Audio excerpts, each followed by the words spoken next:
the importance and the plans underway towards the unveiling of the 7th edition of the Magical Kenya Expo, which seeks to make Kenya the destination of choice amongst the tourists, particularly those who are looking to travel to Africa and particularly within the East African region. And that will also be forming the basis of a discussion shortly on tokenomics. And I'm just joined in studio by the Chief Executive and also Chairman of Anchor Group of Companies. Thank you very much, Peter, and welcome to the program. Yes, thank you. Now, just looking at the discussion earlier on that focuses on what plans government is undertaking to begin this fresh round of marketing Kenya. Yes. That brings me now to this whole issue of domestic tourism, because I think it's one area that has significant potential and not necessarily fully utilized. Yes. As a player in this market, how would you rate Kenya's domestic tourism standing, and particularly how we market ourselves locally? Oh, thank you, Modibo. Yeah, domestic tourism in Kenya is picking up. Actually, for the last, let's say, since the year 2010, we have seen a rise of domestic tourism year on year round. And I think I saw the statistics from the CS saying that domestic tourism rose from, I think, 47% to about 53% last year when he was opening the Pride in Paradise resort in Mombasa last week. This what is happening. Actually, people have adopted things like, apart from general tourism, the way you know it, going to the beach and going to that, there's also a lot of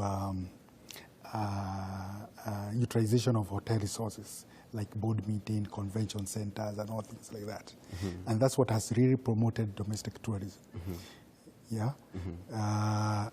So we are not really now relying on outside the world, which we really need to tap it also, because we have not utilized this. Do you think Kenya has the potential to drive its own tourism sector? Let's imagine domestic tourism accounting for 80% of the entire package. Do you think we have sufficient muscle as Kenyans to foster that?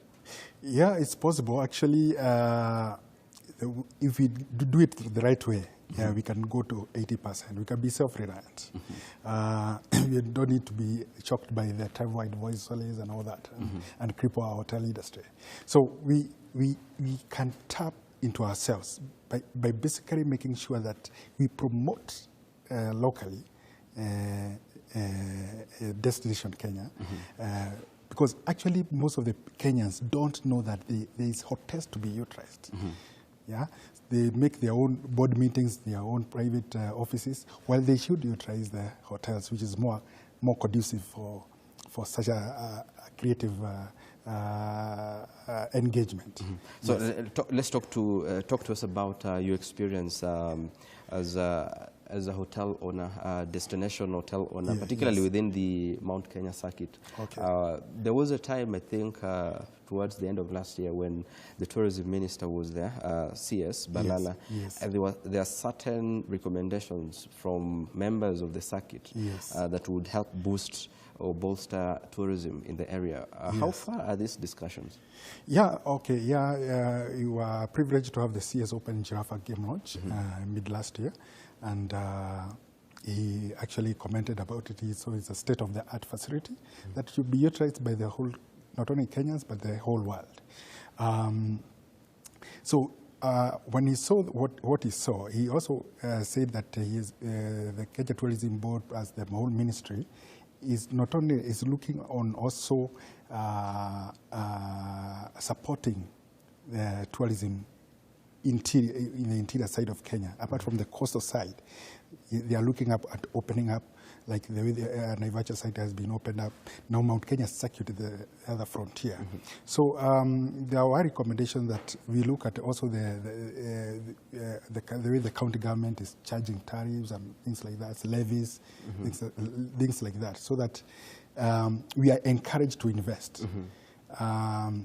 There should also be, I think there was also the mention of supporting us in terms of when we are coming up with expansion Yeah, we are supported by the government. Some levies, some taxes are reduced or waived, or we are even given some soft loans in the expansion of the industry.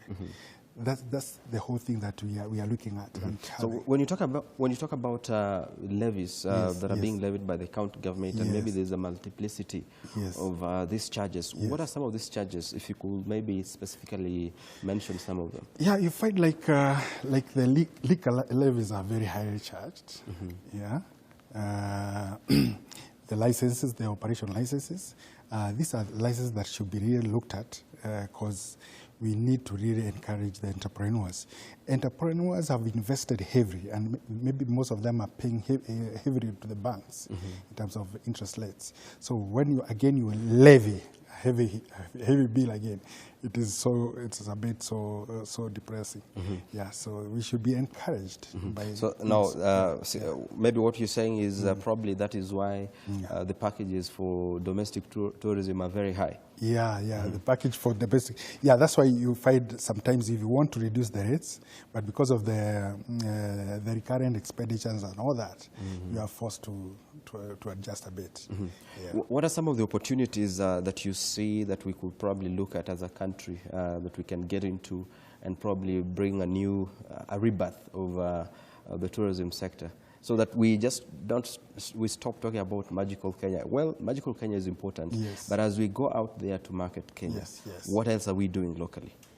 Locally, I think the potential for local market is mostly doing a convention center. Like now in the Mount Kenya circuit, we should have a big convention center, or a festival, or something like a food festival, where we'll be attracting people. We say in this first quarter, there's this festival happening in Mount Kenya circuit, or and having the facility of the convention center. So in every region, it can really work very well.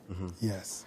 So then let's look at the challenges that you have faced as Mount Kenya circuit, particularly, because I think this is also one of the next frontiers, particularly in terms of investment. There has been a perception, maybe a perception, or maybe it's true, that this is one destination that is very expensive. In fact, even if it was targeting local tourists, then it's targeting high-end local tourists. Do you have any opportunities for the middle class, for example? Yeah, basically we do have. Actually, it's a myth that we actually, the Mount Kenya region is a bit highly priced.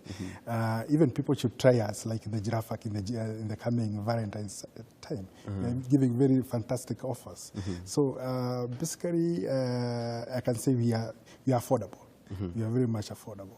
So how do you compare, for example, the performance of that particular circuit with the coastal region and maybe Naivasha? You mentioned Naivasha, that is also seeing a lot of interest. Okay. Actually, I can say Mount Kenya circuit is a bit affordable, more than the coastal region or the Naivasha side. So basically, we have very good resources because we have the mountain, the majestic Mount Kenya, the Abadeas, the Oldaiga Hills, the plains. It's very magical. And again, the game parks that are neighboring us, the Abadea National Park, Sorio. It's a very exciting region. Well, thank you. If you're joining us right now, we are talking about the issue to do with tourism, and particularly how we can bolster domestic tourism. We are looking at areas within the regions of the Mount Kenya circuit. We're looking at the coastal region areas in Naivasha, and there are so many other places.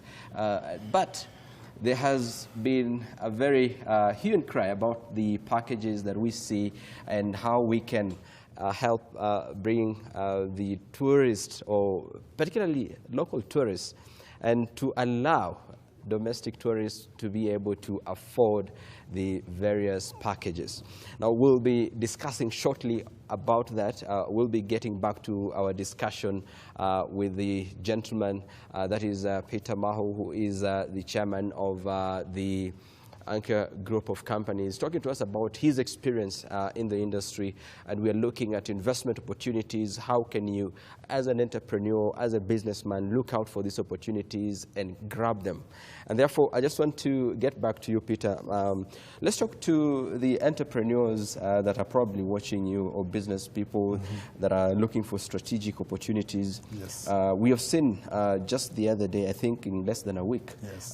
there were protests by the community that ended up at a very high-end facility that was owned by expatriates, if I may say. And that has also brought in a lot of distrust and, in fact, you can correct me, but I think some travel advisories. Yeah, that is a very unfortunate incident, and this is why we are asking for the government to really intervene and come up with the security strategies that make sure that investors are not discouraged from investing in the country. Not only investors, also it affects really very badly the tourism sector. When such an incident that happened in Laikipia, where the pastoralists, in their quest to look for greener pastures for their cows and whatever, and they also messed up with the hotel. That was very, very unfortunate. And also, you see, the guests that were there, they got very, very scared, and that sets a very bad precedence all over. So my appeal is the government to make sure that we get proper protection as investors. Maybe get even routine patrols. Yes, routine patrols. We get also a way of interacting with the community. Having a way, like now, the way we do it even in Giraffe, we make sure that we have a CSR kind of a strategy where we support the locals that are neighboring there, whether it's the elderly or something, so that they own up also to the so then you complement one another. You complement one another. That's the other strategy of making sure that things are okay. Yes. Very well. Thank you very much, Peter, for sharing this information with us, and we really wish you the very best. We'll be coming back to this discussion not so long from now. Okay.